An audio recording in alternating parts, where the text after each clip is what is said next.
Hey Rockstars, I'm JB, expert salesperson and master presenter. I'm the doctor, psychologist, and behavioral expert. This is the Entrepreneur Mastery Lab podcast.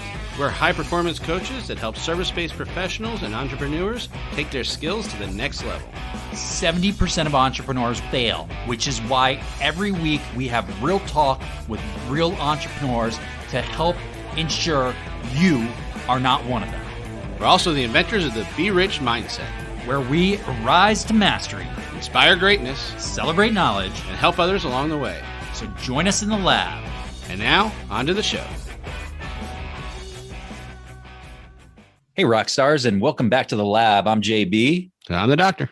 We have a special guest joining us today, but before we jump into that, we just wanted to share a little bit of a reminder about our vision and what we really believe in, which is providing all the resources, tools, and insight you need to be successful in business in one platform. So beyond the EML podcast, we have our Entrepreneur Mastery Lab private and free Facebook group. If you're not a member, check it out. The name the same to make it simple and easy to remember. We like the KISS rule here. Keep it simple, stupid. I like it. Keep it simple, superstars. Okay, buddy. Thank you.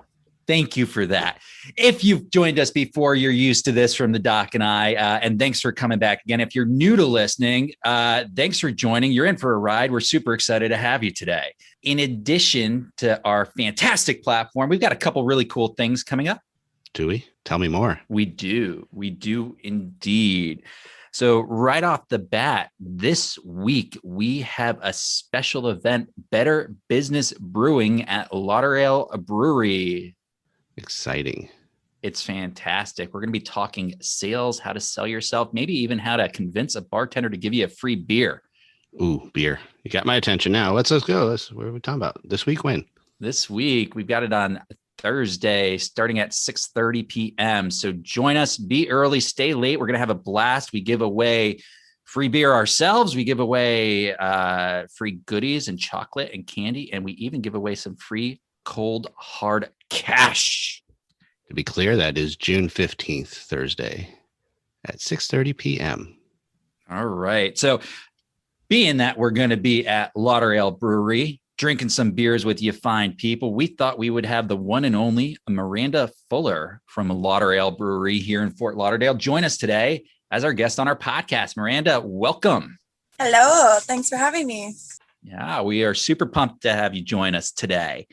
And you've got a really interesting story. I absolutely love your background, Miranda. Just to fill in the gaps a little bit for our audience here who doesn't know you, a master's in environmental science. Correct. You've got to focus on marine biology. Yep. You work at a brewery and you're getting prepared to open your own brewery here in the very near future, right? Hell yeah. I am. It's been a work in progress for like 6 years now. So yeah, hopefully soon. Definitely soon. Takes a little while to ferment. Yeah. Oh man, the dad jokes are starting early, folks. That's a good one. I actually like that too. All right, so in addition to all that, I know for a fact that you participate in triathlons. You're healthy. You go to the gym. You do a whole lot. So you've got this great background, really well defined across the board. A lot of balance, it sounds like, in your life. But how in God's name does somebody end up going from environmental science as a focus and marine biology to working in a brewery and opening your own? What's the origin story there? Well, I started working on fishing boats straight out of college, and I would be put in these like insanely little boondock spots all over the United States. And the only places I felt comfortable going to as a single woman was breweries, because I just knew the environment was something that I enjoyed. And so then I just started drinking a lot of beer. And when I was looking for a new job, I wanted to get out of Virginia. So I came down to Florida and interviewed with Broward County in Fort Lauderdale. And I had already been working at a couple breweries on the side just because I needed extra cash. I'd been in the service industry for like 15 years. And so ended up interviewing at Broward County and got the job. And while I was interviewing, I came to LauderAle to have some beers, check out the area. I was taking a lot of notes, and they asked me to work for them. And then the basis of the attraction for marine biology and biology to beer would just be because it's all just a big science experiment. And I've loved every minute about it. I used to do like home brewing. My dad home brewed.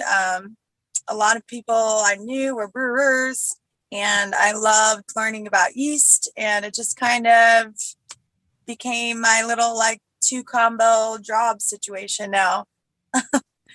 Doc, do we talk about science at all? I think we might mention it once or twice in our discussions. Something about mastery with science. Yeah. Can I throw in another growth joke? Right? There's a lot of growth, just like the fermenting. Yeah. I don't know. I've been interested in science since I was a kid, on any type of science too. So it's constant growth, which is fun. And I like that you can prove things to almost be right. I like facts. So Big believer in evidence. yeah, big believer in evidence. Yeah. Don't argue with me. Always been. That's such an interesting evolution, right? And it's really neat to me because you take something like environmental science, where, as an outsider looking in, you go, what could that possibly have to do with brewing or working in a brewery and brewing beer? And it's the foundation of everything within environmental science, and the foundation of everything within brewing a beer, completely the same. Scientific process, really experimentation, which we believe in wholeheartedly. I mean, we talk about, it's not 10,000 hours to become an expert in something. It's 10,000 experiments, to see what works the best. Yeah, exactly. So that's really, really very cool. What about LauderAle specifically? What kind of made that marriage fit really well for you? Well, when I first started, LauderAle was the only brewery in the area besides Funky Buddha. And it was just, I don't know, it's right down the street from my my job now, my biology job. And so it was close. And just the minute I walked in, it's kind of grungy a little bit, like warehousey and not uppity. And I met Kyle right off the bat, the owner, and he's very nice. Actually gave me my first beer, Monkey Road Red, which is to this day is still my favorite beer. And I just kept coming every day. I don't know. It just kind of trapped me. It's the environment, I think, it was just like my home in Fort Lauderdale, because I'm not a city girl. So Fort Lauderdale was intimidating for a long time for me. So even though now it's not really city to me, but Stick along the beach line. Yeah, now that I've been to like cities like New York and Chicago or whatever, I'm like, oh, Fort Lauderdale is a small town. Like, what is it? But to me, growing up in a town with one street, it was a big town. That's a big change. Yeah. And I love right off the bat, you talk about it. It felt a little bit more homey to you than maybe other parts of Fort Lauderdale did at the time. But establishing a relationship with the owner right off the bat, I mean, everything in life comes down to relationships, communication with people, fostering that environment where you're just comfortable, which Doc talks about a lot, us being comfortable. That's a really big deal. So I'm kind of curious, Miranda, you've got this background and this love of science. You've got obviously the science of brewing beer, which is a big part of being a brewery. Do you apply science in anything else you do at the brewery? So in regards to marketing, in regards to sales, in regards to branding, is there a background that you feel like science really helps you out with? That's a really interesting take on that. Probably, honestly, probably. I used to not be the marketing. I used to have a marketing manager. And so I had to learn how to do it. And I guess in that instance of kind of trial and error of what people like to see, how they react on social media, whether they like boomerangs, videos, still pictures, what kind of pictures, visuals, like kind of really focusing. And now this might go more to psychology, but either way, maybe a background of science of like what how do people learn? Are they more like visual in bathrooms? Do they need to do like a song? Like we kind of play around with all of that when it comes to trying to gather all of the people that we would love to see in our brewery. So in that instance, possibly. Now for like straight up brewing, we use a microscope and we count the yeast cells to make sure they're vial and stuff like that. And that's fun too. But for my side, I'm sure I haven't really thought about it. That was a great question, but I'm sure my background has helped me with my job now, maybe specifically with just speaking to people as well. My job on the beach forces me to kind of have an open mind and to teach people at all different levels and communicate on the way they're more comfortable. So, and that's what I do every day in the brewery. I heard a couple of awesome things there. So first, psychology is science. So yeah, you're right on bat there. And I heard you say something about finding out what people like and bringing them in. And I guess that's why we're going to be there on Thursday. Bringing in things that people want. Yeah, exactly. You can find what stimulates them. Cheap plug. Yeah, I was going to say she has like the ultimate scientific method because it led to us coming in and speaking at a brewery. And Doc, I'm not surprised you defended psychology. You kind of have to, don't you? It's part of the rule, when that's your science and that's your background. Really, really interesting, Miranda. I mean, you do a lot within the brewery, and I'm kind of curious from your experience, what's the biggest challenge? So if we have any listeners, I guess, listening in that are like, wow, I love the brewery industry. I love the business, that whole idea just really sits well with me. It might be something I'm interested in doing. What have you found has kind of been the biggest challenge and hurdle to overcome as a brewery? And what are you most concerned about if you're going to be opening one soon? What scares you the most about that? Oh man. So I think a lot of people don't understand that, the sound or the idea of opening a brewery sounds awesome, right? Like you drink beer all day, you do what you want, but it is so much work. It is so much work on every level possible. You have to have great communication skills. We've seen it. We've been around 7 years and my bar staff has turned and burned. Luckily, I've actually had a bar staff that's been with us for all of them of almost 4 years. And now I'm making that transition of having to find new people because my my old school guys are moving on. And that's challenging to kind of get people to be as enthusiastic about your product and your brewery that you want it to be, because you take it a little too personally at a smaller level than you do like at a bigger business. But it's like a house. Everything breaks. Everything's expensive. I mean, it's exciting, but it's never the same day twice. It's just one of those things. It's not just drinking beer. And then you do drink a lot of beer, but then you gain all the weight. So it's a demise. Now for me, the biggest challenge, I've been really grateful with Kyle and Joey letting me pretty much run their brewery the way that I've been wanting to. They've kind of just been like, here, like, good luck. They still do finances, but they've involved me in everything that I need to know, from like, basic permits to payments to just everyday business things, which I think that if I hadn't taken that step back and really dove deep with them and learned as much as possible, I would have never been able to know everything that I know now for a brewery. There's so much permitting.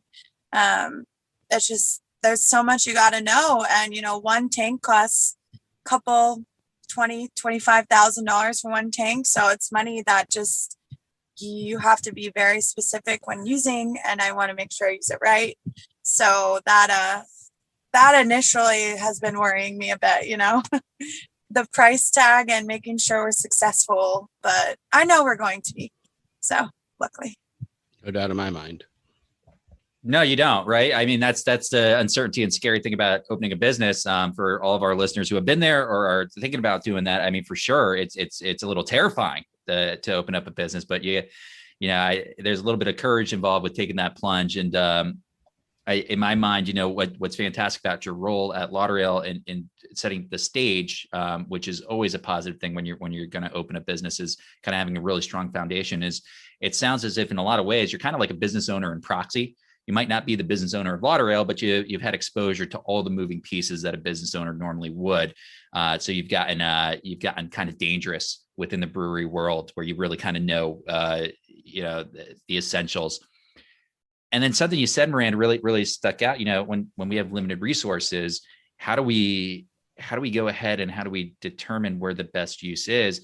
And I had asked you the question earlier, the scientific method, how do you use science in your approach? And I have no doubt when it comes to resource management and figuring out, hey, I've got a certain amount of time and I've got a certain amount of assets, money. How do I balance that? What's the right formula for success? Yeah. And it is an experiment, but we have to start somewhere. And so I have no doubt science comes into that, because it does on our end too, within our businesses. So we see that all the time. Yeah, I don't have a business background at all. So my knowledge is just based on working in corporate. I worked for Outback for 10 years. So I did corporate, and then I did small business and independent businesses. And I'm really grateful with one, I'm the type of person that I don't like to not be able to move up. So I really think that in my life, even though I've worked 2 to 3 jobs forever, I've really taken the time to kind of gain everything I need to know. But also I was very blessed that I've had a lot of mentors that have been willing to take time to teach me those things. So, especially because that was my biggest concern of how many employees, how many do you want to pay? It's all a balance, but I also want to pay myself, so. It's usually a good thing. We recommend that. Yeah. It's a little telling, right? You talked about how hard it is to run and operate a brewery, and then you follow up that statement with I've always worked 2 to 3 jobs, it's no big deal.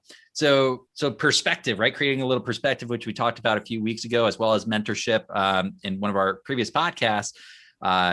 It's tough. The journey's not easy. That there's a whole lot to it that makes it worthwhile. Yeah, you got to work for what you want, right? So I'm not stopping. Where did the love from marine biology come from? I grew up in Virginia Beach. My dad was a Navy officer for 22 years. And so we were stationed in Norfolk. And I've just been obsessed with ocean. That's it. Literally since I was a kid. And then I was I was great at swimming. I swam all the time. And then I was a canoe instructor for a while and kayaking. And it's really funny because I don't dive. I have really bad ear issues, so I do not even dive. But I've always loved working on boats. I've always loved fishing, and it just expedited. From there, I worked at an aquarium when I was 15 until I was 22. And then when I was in my undergrad, I wanted to be either meteorology or marine biology. And I did my first class with cephalopods, squid, and I just never stopped. So from there, I just kept taking any job I could. I worked at a zoo. I've done oyster restoration. And so I have a good wide variety in marine biology. So it showed me that you don't have to just have one stigma. I don't just need to work for sea turtles, and I don't need to go and get my doctorate right away to be successful. So I just kept saying yes to different jobs, and I've never stopped not liking it. So one of my favorite things I'm hearing from you is just, and I'm gonna verbalize it, following your passions, following what you love. Yeah, that's been my goal for a long time, because I guess that's just more of me learning from my family on how, my dad worked his ass off. My mom had 3 girls. My sister was a young mom. And so I just kind of wanted to beat those stereotypes a bit and prove to myself that, I'm going to make sure that every day I focus on what makes me happy, whether that, ruins some relationships or it makes me move away, or, that was my goal in life. So I'm never, yeah, I don't take jobs that I don't like. That's for sure. And I just find myself saying yes. Talk about science and experiments, right? The only way to figure out if you like something a lot of the ways is to do it. And that's a good way also to do a lot of rule outs. Try something. If you don't like it, then you don't do that again. So it's a great way for a lot of listeners out there not to be afraid to try different things and just give it a shot. If you show any interest in it, give it a shot and see what happens, right? You could always go back to something else, or you can always pivot from there. But you can miss out a lot also if you don't give something that you're interested in a shot. Yeah, I agree that 100%.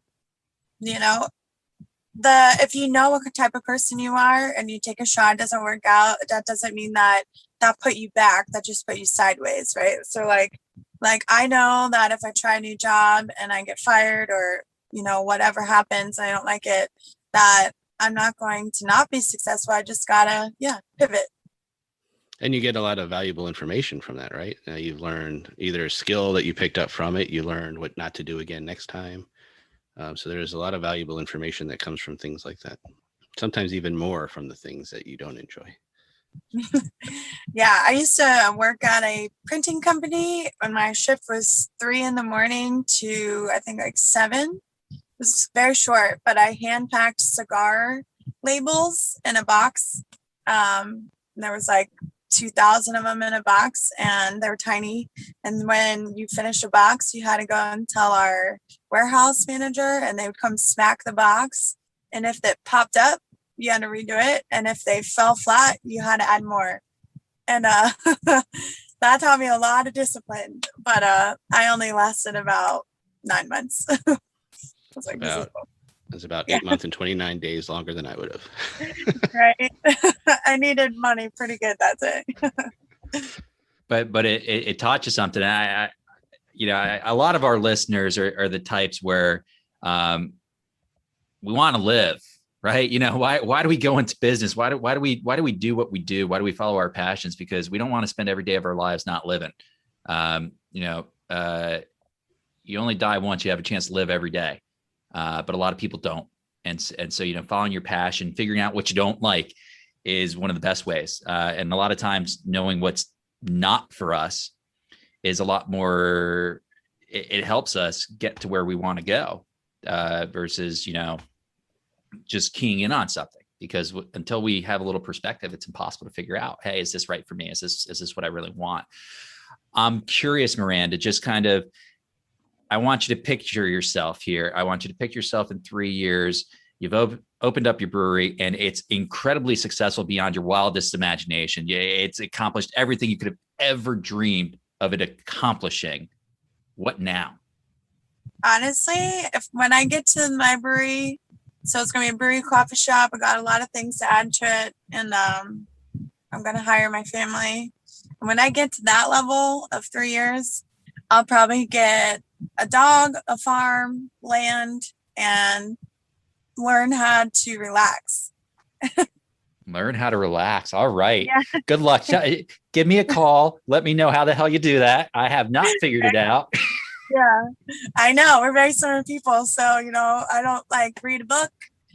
No, I'll probably still do something fun in the marine biology world. And I will live every day at my brewery. I mean, that's my goal. And I think that would be the ultimate happiness. So, and then the rest is just living life.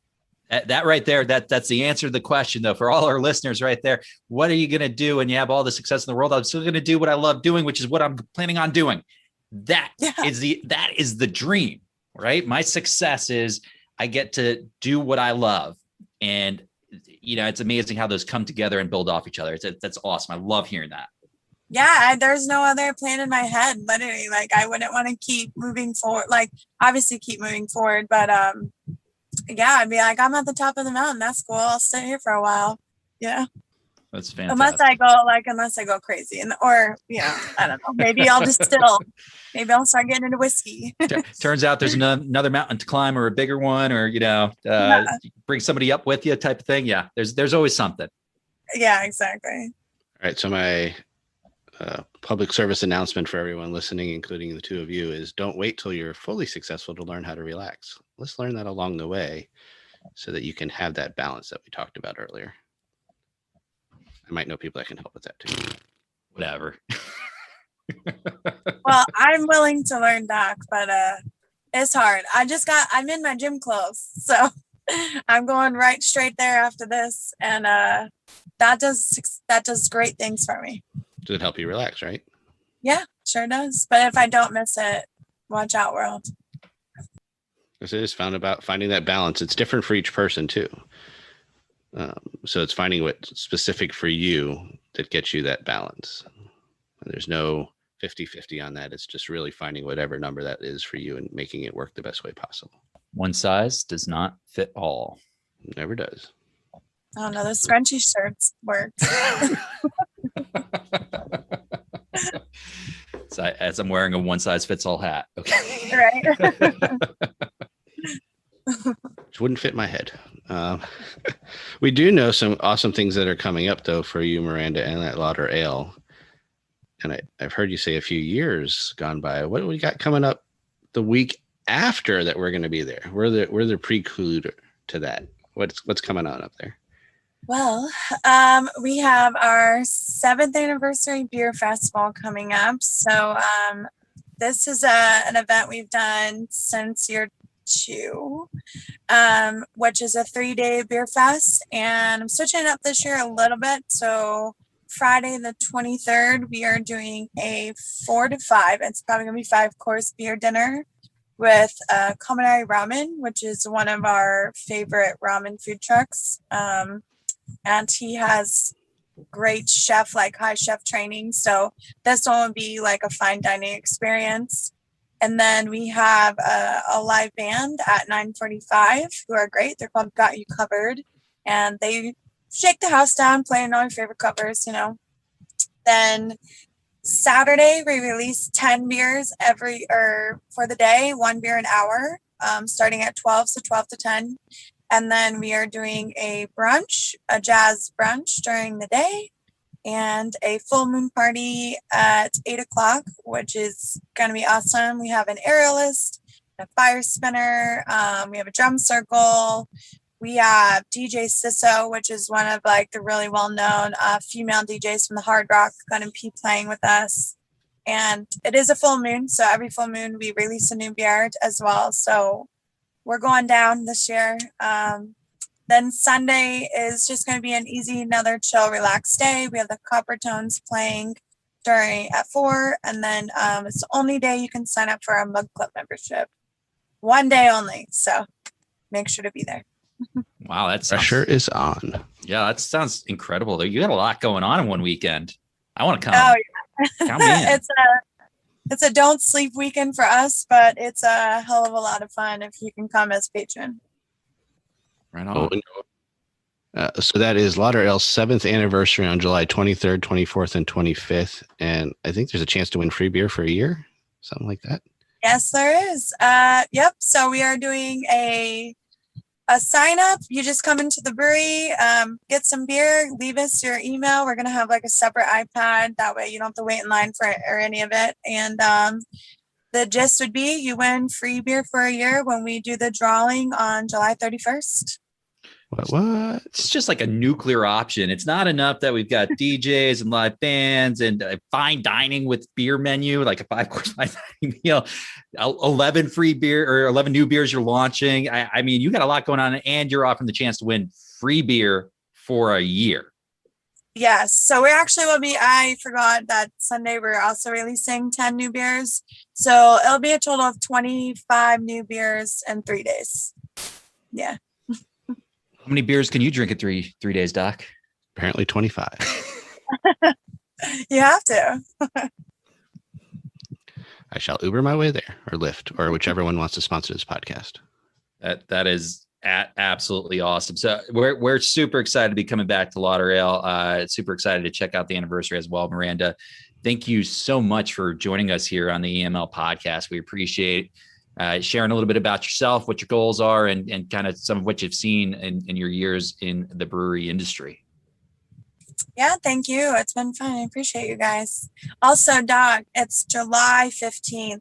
Did I say Thursday, June? July 15th at 6:30. Oh, for us, yes. Yeah. Did I say June? Probably. You were just so Yep. excited. We've been I there. did want to interrupt This will you, be but I also want the date to be right. Good call. This will be our third venture back to LauderAle to do this. So this is our final installment of the Better Business Brewing. Say that 25 times fast. Say that after 25 beers. It might help me. I'm going to shoot That's for that. a challenge. Let's do it. Yeah. Right Goals. on. Thanks, Miranda, for so much. We enjoyed having you. Yes, thank you guys. Doc, I loved hearing about Miranda's background. I mean, talk about varied and diverse. Any of our CrossFit listeners out there appreciate kind of how all over the place she is. Talk about stretching yourself, making yourself uncomfortable, and learning, getting better. And she's done so much. Miranda's very understated in how much she actually does. I think even just knowing a little bit about her and having conversations with her, she's doing it a lot. She's constantly busy. She's going nonstop. And I mean, just think about holding two basically full-time jobs. Yeah. Working for the city as a marine biologist and then a manager of a super successful, super busy brewery. I couldn't imagine most people even doing one of those. If you're just listening in, if you're not seeing, any of the video teasers from this or anything like that, you probably get the impression that Miranda's pretty old based on all the things she's done and how many years she spent doing different things. She's not old, folks. I mean, this is a woman who has put a lot of effort and time into engaging in a lot of different things to figure out where her passion is and what's really important to her. And it shows. And the reason she's successful with what she does, the reason she's developed the trust that she has within her own brewery and the brewing community is because of the effort she puts in. And we can't ever, fail to appreciate the effort that goes into running a business because we all know just how much that can be. Yeah, and I think that's one of the things that entrepreneurs underestimate when they think of the idea of I'm going to just start my own business and I'm going to go out on my own and I'm going to take on the world. There's no boss holding you accountable. You need to do it. You need to be your own boss. You need to have your own motivation. You need your own why, because it's not easy and it takes whatever time you think it's going to take, 10 times, 20 times that, and you'll still be short of how much time it's going to take. Yeah. So the energy and the effort there is so appreciated. And just wanted to point that out because I think it's even understated when she talks. And I have a big takeaway that I kind of want to press on here from my own perspective. I mean, you talk about a woman with a science background, a business person who has a real background in science, hard science, environmental science, the scientific method. And there's probably no better way to create process and routines than to follow some sort of scientific method to make sure that what we're doing is as efficient and effective as possible. And so with that background and being able to apply that within her business, she still cited the hardest thing about what she does is the amount of work involved. So yeah, we do underestimate. We are not self-aware with how much time it's going to take. And that's why it's so important to build out processes and routines and to really use science as a basis for everything we do in business and entrepreneurship, and even as service-based professionals, if we want to be as productive as possible. Which is why we're big proponents of our system of mastery with science. It's right in the name. That's exactly it. So thank you for joining us, listeners. As we mentioned, we're going to be at LauderAle Brewery this coming Thursday, not June, July, 6:30 p.m. for Better Business Brewing. Come check us out. If you're new to listening, definitely jump onto Facebook if you're on the platform. Look up Entrepreneur Mastery Lab. It's a private group. It's completely free. You can find it. You just need to go ahead and request to join. We'll approve you, see you there, and you'll meet fantastic professionals just like Miranda within the group. It's a place, a single resource to provide you the tools, resources, and the wisdom and insights you need to be successful in business. If you want to follow JB and the Doctor everywhere else, we are on Instagram, we are on Facebook, we are on Twitter, we are on Pinterest. We are everywhere. Just make sure you follow us at JB and the Doctor. And you can always go to our website, jbandthedoctor.com, for more information about all the services we provide. All right, Doc. I think for me, I'm out. I'm done. He's done. Stick a fork in him. We'll see you later, folks. Peace out, yo.